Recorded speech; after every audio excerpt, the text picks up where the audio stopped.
My fellow Americans, like so many of your homes, the White House is brimming with greens, colorful decorations, and a tree trimmed and ready for Christmas Day.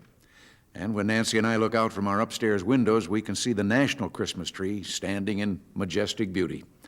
Its lights fill the air with a spirit of love, hope, and joy from the heart of America. I shared that spirit recently when a young girl named Amy Benham helped me light our national tree. Amy had said that the tree that lights up our country must be seen all the way to heaven, and she said that her wish was to help me turn on its lights. Well, Amy's wish came true, but the greatest gift was mine, because I saw her eyes light up with hope and joy just as brightly as the lights on our national tree, and I'm sure they were both seen all the way to heaven, and they made the angels sing. Christmas is a time for children, and rightly so. We celebrate the birthday of the Prince of Peace who came as a babe in a manger. Some celebrate Christmas as the birthday of a great teacher and philosopher, but to other millions of us, Jesus is much more. He is divine, living assurance that God so loved the world, he gave us his only begotten Son, so that by believing in him and learning to love each other, we could one day be together in paradise. It's been said that all the kings who ever reigned and all the parliaments that ever sat have not done as much to advance the cause of peace on earth and goodwill to men as the man from Galilee, Jesus of Nazareth. Christmas is also a time to remember the treasures of our own history. We remember one Christmas in particular, 1776, our first year as a nation. The Revolutionary War had been going badly, but George Washington's faith, courage, and leadership would turn the tide of history our way. On Christmas night, he led a band of ragged soldiers across the Delaware River through driving snow to a victory that saved the cause of independence. It's said that their route of march was stained by bloody footprints, but their spirit never faltered and their will could not be crushed. The image of George Washington kneeling in prayer in the snow is one of the most famous in American history. He personified a people who knew it was not enough to depend on their own courage and goodness. They must also seek help from God, their Father and Preserver.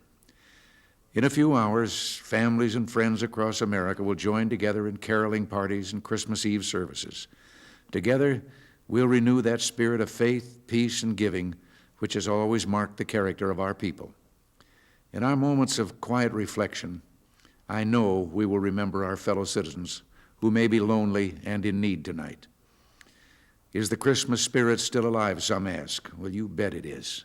Being Americans, we open our hearts to neighbors less fortunate.